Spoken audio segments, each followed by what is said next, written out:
थाना की लापरवाही उस समय कही जाएगी जिससे जो रिजवान था वो साफ बता रहा है कि वो कंगाल है आज के दिन, 10 रुपया नहीं उसके पास, ये परिवार बता रहे।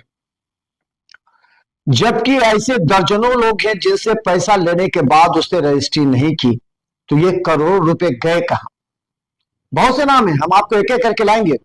अभी आपने दिनेश दारुका का देखा जिसने 60 लाख रुपए ले लिए लेकिन रजिस्ट्री नहीं हुआ, मामला केस में चला जाता। देखिए इस समय में भूमाफिया क्या करते हैं, पहले डराते हैं, आपसे पहले पैसे ले लिए एडवांस के तौर पर, लाखों रुपए एडवांस के तौर पर ले लिए और रजिस्ट्री के लिए टालेंगे, आजकल 1 महीना 2 महीना 1 साल, और टालते टालते जब आप उन पर दबाव डालेंगे तो कहेंगे ठीक है केस कर दीजिए, क्योंकि माफिया जानता है जब केस करने पर जाएंगे तो यह मामला सालों साल लटक सकता है।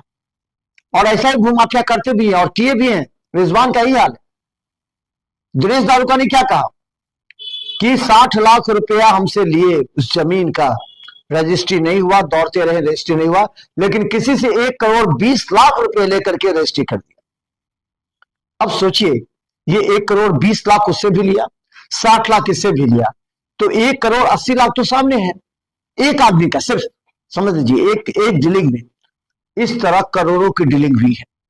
लेकिन जिस आयु ने उस केस की जांच की, एक और हैं दरभंगा के एक बड़े व्यवसायी भी हैं, उन्होंने भी हमसे बात की है और हम दिखाएंगे आपको किस तरह उनसे भी लाखों करोड़ रुपए ठग लिए। ऐसे 1 दर्जन लोग धीरे धीरे सामने आते जा रहे हैं जो हमें टेलीफोन भी कर रहे हैं।